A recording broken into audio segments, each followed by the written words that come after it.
방역당국이 약 1시간만 실내 공기를 환기해도 신종 코로나 바이러스 감염증 위험도를 100분의 2 이하로 줄일 수 있다고 밝혔다.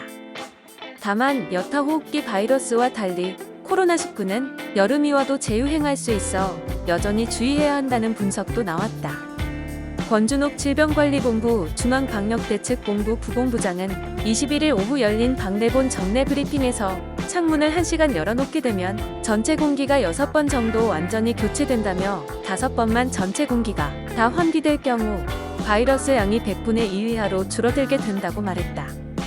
이어 여름철이 되면서 환기가 잘 이루어질수록 바이러스에 노출될 가능성이 떨어지는 건 분명한 사실이라고 설명했다. 코로나19 중증 환자들이 치료받고 있는 국가격리 음압병상의 경우 전체 공기가 1시간에 12번 정도 완전히 새로 교체되는 것으로 알려졌다. 다만 코로나19 바이러스는 계절에 큰 영향을 받지는 않는 것으로 확인됐다.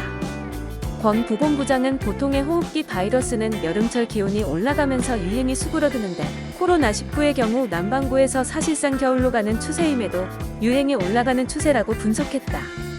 또 계절이나 기온을 떠나 밀집도 혹은 환기 같은 환경적 요인이 크게 작용할 수 있기 때문에 언제든 다시 유행할 수 있다고 경고했다. 질본은 특히 에어컨을 켜고 창문을 닫은 실내 상황에서는 코로나 바이러스의 생존력이 상당히 오래 갈 수 있다고 보고 있다. 권 부본부장은 에어컨을 켜 실내 온도가 22에서 25도를 유지할 경우 바이러스가 5일 이상은 생존할 수 있다는 연구도 있다며 밀폐된 실내에선 생존력이 오래가 상당히 상대하기 어려운 고약한 바이러스라고 말했다. 그는 오늘 아침 세계보건기구 사무총장이 말한 네덜란드 연구 결과를 보면 유행이 많이 발생한 지역도 항체 생성률이 낮다며 이를 고려할 때 강력한 사회적 거리두기 등을 통해 통제한 유행이 언제든 다시 발생할 수 있다고 언급했다. 이날 오전 0시 기준 국내 코로나19 확진 환자는 전날 대비 9명 늘어난 1683명으로 집계됐다. 오전 0시를 기준으로 일주일 전인 13일 25명, 14일과 15일 27명, 16일과 17일 22명 등 닷새간 20명대를 유지했던 1일 확진자 수는 18일 18명, 19일 8명, 20일 13명에 이어 다시 한 자릿수로 떨어졌다.